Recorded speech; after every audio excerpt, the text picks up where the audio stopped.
Bonsoir à toutes et à tous, bienvenue sur BFM Lyon pour Lyon Politique, l'émission qui prend le temps de discuter des sujets qui vous concernent avec, comme tous les jeudis soirs, Lionel Favreau. Bonsoir Lionel. Bonsoir Hugo. Directeur de la rédaction de Mac de Lyon et notre invité Marie-Charlotte Garin, députée des écologistes du Rhône. Merci d'être avec nous. Bonsoir. C'est un Lyon Politique un peu particulier parce que vous le voyez, on est devant l'école Mazenot, donc on est dans le 3e arrondissement de Lyon ici, où vous avez décidé, c'est un geste fort, de dormir ici avec les enfants, les familles et les parents d'élèves qui occupent cette école pour mettre des enfants à l'abri. Pourquoi, déjà, question toute simple, pourquoi ce geste ? Ce geste, comme vous l'avez dit, qui est assez peu courant, on va dire. C'est rare qu'une députée vienne dormir dans une école. Moi, je viens dormir dans l'école ce soir pour alerter le gouvernement qui nous a refusé des moyens supplémentaires pour l'hébergement d'urgence, mais aussi alerter l'opinion publique. Et moi, j'ai bien envie de dire que ce soir, on vient faire la guerre à l'indifférence. Se dire que les personnes les plus vulnérables, les enfants qui dorment à la rue, on est là, en fait, pour montrer que ces situations existent, qu'aujourd'hui, ce sont des collectifs, des parents d'élèves, des profs qui se mobilisent pour pallier l'absence de l'État sur ce sujet, qui refuse de mettre de l'argent pour mettre à l'abri des enfants. On y reviendra justement, mais ça veut dire que les alertes, j'ai envie de dire classiques, notamment sur les bancs de l'Assemblée, elles suffisent plus aujourd'hui. Moi, ça fait 1 an qu'à l'Assemblée nationale, j'ai tout essayé. Donc j'ai fait des questions écrites au gouvernement, j'ai fait des questions orales au gouvernement, les interpellant le mardi après-midi. J'ai aussi passé des amendements qui ont même été votés par des députés de tous bords politiques. Donc j'ai voté dont ceux de la majorité. Dont ceux de la majorité. J'ai voté en commission des finances, il y a 10 jours, la création de 10 000 places d'hébergement d'urgence. Le 49.3 est tombé et, aux surprises, ces amendements n'ont pas été retenus par le gouvernement. Alors, on va y revenir. Je me permets quand même de vous poser la question, même si on va revenir sur le fond de la problématique plus longuement. Mais on est quand même sur un coup de com' politique avec cette nuit que vous allez passer dans l'école. Ça fait, je l'ai dit, ça fait des mois qu'on alerte. Le 17 octobre, encore, pour la journée de lutte contre la précarité, on a fait une conférence de presse avec la Fondation Abbé Pierre. Il y avait combien de journalistes ? Il y avait 2 journalistes spécialisés des questions de précarité et de logement. Aujourd'hui, ce soir, on a quasiment toute la presse locale qui est là. On a aussi des médias nationaux. Et peut-être qu'enfin, on peut un peu alerter sur cette situation. Donc c'était le bon choix. Agir, pour moi, s'il faut agir pour visibiliser cette question, je le fais. Lionel. Alors Pierre Oliver, le maire LR du 2e arrondissement, mais aussi le chef de file de l'opposition, reproche à Grégory Doucet de vous laisser occuper cette école qui relevait de responsabilité de la mairie. Est-ce que vous comprenez cette attaque ? Pour moi, il se trouve que Pierre Oliver rajoute de l'indécence à l'indignité. Et j'ai envie de lui dire que s'il a envie de se mobiliser sur la question des enfants à la rue, ma porte est ouverte. Moi, je travaille avec des personnalités politiques de tous bords sur cette question. Aujourd'hui, vous avez le soutien du maire de Lyon, Grégory Doucet, et de toute l'équipe municipale. Ce soir, lors de ma conférence de presse, il y avait l'adjointe Sandrine Hunel aux Solidarités qui a rappelé l'action de la ville, qui a rappelé que les villes ont attaqué l'État parce que justement l'État n'agit pas assez et qu'aujourd'hui on se retrouve effectivement avec une ville qui met à disposition son patrimoine municipal pour éviter que des enfants dorment dehors. Alors c'est pas l'idéal, hein. Tout le monde le reconnaît. Dormir dans une école, dormir dans un gymnase, c'est pas des questions, c'est pas de l'hébergement d'urgence ça. Mais on fait quoi? Ces gens on les laisse à la rue sinon? Donc on a une ville qui est pleinement mobilisée, qui va au-delà de ses compétences et qui aujourd'hui comprend que moi je dorme dans cette école pour alerter le gouvernement et leur dire vous ne mettez pas les moyens sur la table aujourd'hui. Aujourd'hui, il y a 311 enfants donc sur toute la métropole. C'est les chiffres du collectif Jamais sans toi qui dorment donc à la rue. Comment vous l'expliquez? Comment on explique qu'il y ait 311 enfants qui dorment à la rue aujourd'hui à Lyon et dans sa métropole? On parle de 311 enfants à Lyon et les chiffres de l'UNICEF au niveau national, c'est 2822 enfants. Je le rappelle parce que c'est d'une indécence dans un pays comme le nôtre qu'on ait 2822 enfants qui dorment à la rue. Ces chiffres, ils s'expliquent mais par une politique de casse sociale ces dernières années du gouvernement. Quand on touche au RSA, quand on touche aux aides sociales, quand on touche au chômage, aux retraites, quand on ne met pas d'argent sur les aides alimentaires. Mais évidemment qu'on a de plus en plus de gens qui dorment à la rue quand on expulse les gens de plus en plus. En fait, c'est mathématique. Alors, et l'ironie dans tout ça, c'est qu'aujourd'hui, le budget sur l'hébergement d'urgence, il n'a jamais été aussi haut. Mais parce que la situation n'a jamais été aussi catastrophique dans notre pays. Donc ce que vous dites, c'est que l'État n'en fait pas assez. Pourtant, la préfecture a augmenté de 150% le nombre de places en l'espace de 5 ans. Donc même là, ça suffit plus. Ça suffit plus et un collectif comme Jamais sans toi se retrouve à occuper les écoles dès le mois de septembre. Alors qu'avant, c'était quelque chose qui se faisait beaucoup plus tard dans l'hiver. Et je pense qu'il faut vraiment avoir l'honnêteté de reconnaître que les moyens mis sur la table sont inédits. Il n'y a jamais eu autant d'argent sur l'hébergement d'urgence. Donc ça, vous le reconnaissez de Mais la part de la préfecture du Rhône. Je le reconnais de la part de la préfecture, je l'ai reconnu sur les bancs de l'hémicycle, même hier devant le ministre du Budget. Je le reconnais. Hier, ils nous ont donné 6 millions. Sur un amendement des écologistes, pour le budget, ils nous ont donné 6 millions pour 2023. Une place d'hébergement d'urgence, c'est 10 000 €. Donc mathématiquement, ça nous fait combien de places? Ça nous en fait 600. On vient de dire à Lyon qu'on avait 300 enfants à la rue. Alors donner 600 places d'hébergement d'urgence au niveau national, évidemment que c'est insuffisant. Nous, ce qu'on demande, c'est que les moyens soient mis sur la table, que ces moyens ils soient à la hauteur de la crise dans laquelle nous sommes aujourd'hui. Lionel. Alors vous avez fait référence au fait que le 49.3 a éliminé votre amendement permettant de créer 10 000 nouvelles places d'urgence. Ces 10 000, c'est un chiffre symbolique, vous l'aviez évalué, budgété, c'était quelque chose de réalisable? Oui. Très clairement, ce chiffre des 10 000, on ne l'a pas inventé, on ne l'a pas sorti du chapeau et c'était au-delà de la symbolique. C'était le chiffre en fait qui nous a été recommandé par la Fondation Abbé Pierre, par la Fédération des acteurs de la solidarité, qui disent que en gros aujourd'hui, on a une crise de l'accueil, une crise du logement, mais qu'en attendant, on a des gens qui dorment à la rue. Et aujourd'hui, on a des travailleurs sociaux sur le territoire qui partent en maraude pour aller voir les personnes qui sont à la rue et n'ont pas de solution à leur proposer. Donc on se retrouve avec un système absolument terrible de hiérarchisation par le pire. Donc on fait le tri entre, vous, votre enfant, il a 1 an et 3 jours, donc il ne sera pas hébergé en urgence, mais s'il a moins d'1 an, il va pouvoir être hébergé.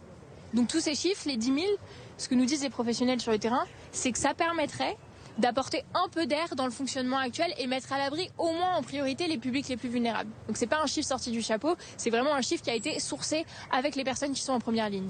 Alors il y a une intervention que vous avez fait circuler sur les réseaux sociaux, où vous interpellez le gouvernement en disant c'est une honte. Donc pour vous c'est un choix délibéré? Pour moi c'est un choix politique. En fait, le quoi qu'il en coûte, le gouvernement a été en capacité de le faire il y a très récemment. Et aujourd'hui, il refuse d'appliquer un quoi qu'il en coûte. Dans ce pays, aucun enfant ne dormira à la rue. Donc c'est un choix politique. On va pas me dire, l'argent il y en a. On choisit comment on le distribue. Mais on ne peut pas dire que le gouvernement ne sait pas, puisqu'il est alerté et par les parlementaires, et par les associations, les collectifs, les parents d'élèves. Tout le monde alerte, les collectivités aussi. Mais pourtant rien n'est fait. Et on va parler du rôle des communes juste après, mais c'est aussi une promesse quand même de Grégory Doucet qui voulait 0 enfant à la rue au cours de son mandat. Aujourd'hui, force est de constater qu'à Lyon, là, c'est loin d'être le cas. La preuve ici avec l'école Mazenot, on est en plein cœur de Lyon. Parce qu'on fait face à une situation de précarisation de la population énorme. Donc forcément, on a de plus en plus de gens à la rue. Et ça, c'est structurel, c'est lié au contexte, comme je viens de le dire. Mais parce qu'aussi, le gouvernement n'aide pas les collectivités à lutter contre le sans-abrisme. Puisque le gouvernement ne prend pas sa part. Et dit, non, tout va bien, circuler, il n'y a rien à voir. Vous l'avez dit, ils prennent leur part, notamment 150% de plus en 5 ans. Oui, mais il ne faut pas à la hauteur des besoins. Dire qu'on va faire le strict minimum. En fait, c'est quoi faire assez? Faire assez, c'est il n'y a plus d'enfants qui dorment à la rue un jour. Mais ce jour, ça doit être maintenant. Parce que 2822, c'est trop. Donc 0 enfant à la rue. Alors juste pour parler vraiment du fond, expliquez-nous dans quelles conditions vivent aujourd'hui les enfants qui sont à la rue et qui sont hébergés quand les parents d'élèves les aident dans des écoles comme celle de Mazenot. Et sachant que quand on parle de ces enfants-là, on ne parle pas de tous ceux qui n'ont pas de solution d'extrême urgence. Dans les écoles, très concrètement, ça veut dire que après l'école, on va peut-être aller dans les structures de la ville justement pour aller manger, peut-être avoir une douche, avoir un repas chaud. Après, on vient à l'école et très souvent, ça veut dire qu'on va sortir un matelas, des tapis de gym, etc. et qu'on va dormir là avec ses parents. Alors heureusement, il y a la solidarité qui s'organise, donc il y a des parents d'élèves, des enseignants qui se mobilisent, qui laissent pas ces enfants tout seuls, qui s'assurent que les repas sont préparés parfois, qui vont aller chercher des couettes, des vêtements chauds, pour qu'on puisse apporter un minimum de dignité, un minimum de confort. Et le lendemain matin, le réveil sonne à 7h, et puis à 7h45, il faut disparaître. Puisque l'école n'est pas censée être un lieu d'hébergement d'urgence. Et c'est un tabou aussi d'être logé dans des écoles pour les enfants qui sont avec leurs camarades de classe souvent. Oui, il y a des enfants qui ne comprennent pas, qui se disent pourquoi est-ce que moi je reste à l'école dormir. Et il y a les enfants qui ne dorment pas à l'école, qui demandent à leurs parents pourquoi est-ce que mon camarade il dort à l'école. Alors la force du collectif qui se crée dans chaque école pour soutenir les familles, c'est que ça permet le dialogue. Et qu'il y a des enfants qui viennent parfois dîner avec leurs petits camarades et discuter. Mais c'est incompréhensible. Et en fait, si on a honte de l'expliquer à un enfant pourquoi son camarade dort dans l'école, c'est bien que ça ne devrait pas arriver. Donc qu'est-ce que vous demandez aujourd'hui pour eux concrètement? Et parce qu'on sent bien que c'est un problème plus global que celui du logement aujourd'hui. C'est aussi une façon de plus s'insérer finalement dans la vie sociale. Ce qu'on demande aujourd'hui, c'est de faire face à l'urgence. Vraiment, c'est un petit pansement qu'on demande. C'est 10 000 places d'hébergement d'urgence, c'est se dire on arrête de bricoler avec des bouts de ficelle. On arrête d'avoir des gosses qui ne savent pas la semaine prochaine s'ils pourront encore dormir. Comment est-ce qu'on va gérer les vacances scolaires? Donc 10 000 places d'hébergement d'urgence, le temps de pouvoir mettre les travailleurs sociaux un peu en sécurité aussi dans leur manière d'exercer leur travail, qu'ils aient plus de moyens. Et après, on continue le travail de fond, comme vous le dites, sur la question de l'accueil et la question du logement. On a un vrai souci avec la question, on ne construit pas assez de logements sociaux aujourd'hui en France parce qu'en fait, l'État n'applique pas la loi. Les collectivités ne bâtissent pas assez. Oui, sauf qu'à Lyon, il y a des efforts... On rappelle que la préfète du Rhône a repris la main justement sur 9 communes. Et alors, très concrètement, pour revenir sur le rôle là, parce qu'on parlait de la ville de Lyon tout à l'heure, est-ce que les communes, elles en font assez? Villeurbanne, c'est 300 places du patrimoine municipal pour l'urgence. Lyon, c'est 350. Est-ce que c'est véritablement assez, ça? Mais c'est surtout plus que ce qu'elle devrait faire à la base. Enfin, rappelez que la mise à l'abri, l'hébergement d'urgence, c'est une compétence de l'État. Et c'est inscrit dans la loi qu'un toit, c'est un droit. D'accord, mais est-ce qu'il faut à chaque fois se défausser sur c'est la faute d'un tel, c'est la faute d'un autre, quand on sait l'urgence et quand on parle, là, justement, vous le dites, de vie humaine et d'enfants qui dorment à la rue? Je vais vous dire, le gouvernement a refusé d'aligner la dotation aux collectivités sur l'inflation. Donc il ne leur donne pas assez de moyens pour déjà faire les compétences qu'elles sont censées mettre en place. Et en plus, on leur dit, nous, on ne va pas prendre nos responsabilités face aux enfants qui dorment dehors, donc vous aussi débrouillez-vous, mais on ne vous donne pas plus de moyens de le faire.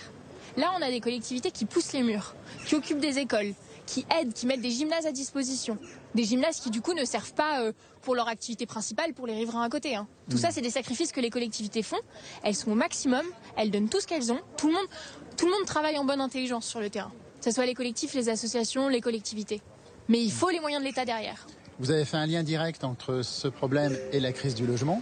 Mais que fait la mairie de Lyon et la métropole, puisqu'on sait que les professionnels de l'immobilier alertent depuis un moment sur le manque de disponibilité à moyen terme avec des permis de construire qui chutent. Alors il y a d'autres raisons comme la hausse des taux, etc.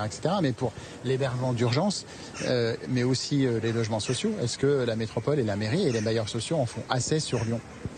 On a des collectivités avec les écologistes qui ont été élus depuis 2020 qui ont mis les bouchées doubles, mais qui se retrouvent à devoir rattraper le retard structurel de 20 ans d'inaction ou de 20 ans où on se disait qu'on pouvait ne pas obéir complètement à la loi. Donc là, le travail il est fait, mais on ne rattrape pas un retard de 20 ans en claquant des doigts. Et il y a une attention particulière, je le sais, qui est mise aussi à l'accès à la propriété pour les foyers les plus modestes. Je pense au bail réel solidaire, par exemple. Tout ça, ce sont des leviers qui sont actionnés. Mais évidemment, ça ne se fait pas en claquant des doigts. Donc, en attendant, la solution d'urgence, c'est l'hébergement d'urgence. Alors, Marie-Charlotte Garin, alors pardon Lionel, je vous propose qu'on accueille Juliette Murtin. Venez, rejoignez-nous. Marie-Charlotte Garin, restez avec nous. Donc, vous êtes membre du comité Jamais sans toi et précisément sur l'école Mazenot. Déjà, qu'est-ce que vous pouvez nous dire sur les familles qui sont hébergées ici ? Alors dans l'école, il y a une famille qui est hébergée depuis le 2 octobre avec 3 enfants, dont un bébé de quelques mois seulement. Ouais, donc les conditions dans lesquelles ils vivent aujourd'hui, c'est des conditions que vous diriez qu'elles sont indécentes ou comment vous c'est des conditions, c'est extrêmement rudimentaire. On les fait dormir quasiment à même le sol sur des petits tapis de jean tout fins depuis plus d'1 mois. Avec un bébé, non, c'est pas des conditions satisfaisantes. Ils vivent dans un petit gymnase d'école dans lequel ils peuvent entrer à 18h30 et ils doivent ressortir à 7h30 du matin. Ils sont toute la journée dehors à avoir froid. C'est de l'hébergement d'extrême urgence. Alors Marie-Charlotte Garin, on l'a entendu, a mis en cause l'État. Est-ce que vous avez le sentiment de pallier à ces manquements de l'État? Bien sûr, on fait office d'hébergement d'urgence officieux et on sert à ça, oui. Et notre présence est de plus en plus bien acceptée, on va dire. Et là, on est à Lyon, mais ce n'est pas qu'un phénomène lyonnais. Il y a aussi des écoles occupées à d'autres endroits, comme à Neuville, par exemple. Cette année, alors dans la métropole lyonnaise, il y en a un peu partout, effectivement, à Villeurbanne, à Neuville. Il y en a d'autres qui vont occuper dans les semaines qui viennent, et de partout en France. Juste parlez-nous de vous, votre rôle. Comment vous le voyez? C'était un peu une évidence pour vous d'aider, de venir en aide à ces familles qui sont dans le besoin, qui n'ont pas de toit et qui dorment là aujourd'hui, on le voit dans le froid, dans les rues. Je pense que quand on est membre, en fait la différence, les membres de Jamais sans toit, pour eux, les enfants qui sont à la rue, c'est pas un vague chiffre dont ils ont entendu parler par voie de presse, c'est une réalité qui s'est incarnée à un moment pour eux. C'est ce qui fait qu'ils sont rentrés dans le collectif. Ça peut être des enseignants qui découvrent hallucinés qu'un de leurs élèves dort dehors. Ça peut être des parents d'élèves qui vont se rendre compte que les camarades de classe de leurs enfants n'ont pas de maison. Et à partir de là, souvent, ça commence par de l'action directe, mettre à l'abri chez soi, essayer de prévenir autour de soi. Et puis ensuite, en général, on se fédère en comité de soutien sous la bannière de Jamais sans toi. Ouais, donc ce que vous dites aussi, c'est que ça implique des sacrifices pour vous. C'est-à-dire que Lionel le disait justement, vous palliez peut-être les manquements, et pour vous, c'est des sacrifices avec vos familles, vos proches, Ah bien sûr, vos soirées. C'est des sacrifices permanents et c'est pas du tout une partie de plaisir. On le fait parce qu'il faut le faire, parce qu'il n'y a rien d'autre en fait. Mais moi je travaille à temps plein, je suis maman solo. Venir dormir à l'école, c'est pas quelque chose qui m'arrange, clairement. Et c'est le cas de beaucoup de gens autour de moi qui militent, qui œuvrent toutes les nuits, qui amènent des repas, qui donnent de l'argent alors qu'ils en ont pas beaucoup pour des choses qui devraient être prises en charge par l'État. Vous avez l'impression que la situation elle empire là, elle a empiré ces dernières années? Oui, c'est de pire en pire. Les occupations d'écoles durent de plus en plus longtemps, elles commencent de plus en plus tôt. Là, il y a beaucoup des écoles qui ont occupé dès septembre ou début octobre, ce qui s'est du jamais vu et c'est extrêmement inquiétant parce que là, ça va aller en s'empirant forcément dans les semaines qui viennent. On est très inquiets. Et juste une dernière question, le fait que la problématique soit plus large que juste les centres-villes de certaines grandes communes comme Lyon, ça montre que la problématique aussi des personnes sans toit, elle est globale, elle est là à notre échelle, elle est départementale et métropolitaine, mais elle est aussi nationale. Oui, tout à fait. Il y a des réseaux Jamais sans toit qui se montent un peu partout, y compris dans des petites villes. Juste rappelez-nous les chiffres pour finir, du nombre d'écoles là, actuellement dans la métropole qui sont occupées. 10 écoles, pas 10 établissements scolaires, il y a un collège. Et dans quelques jours, on sera 12. Dans quelques jours, 12 établissements scolaires. Merci beaucoup d'avoir répondu à nos questions. Merci Marie-Charlotte Garin, merci Lionel. Merci à vous de nous avoir suivis pour cette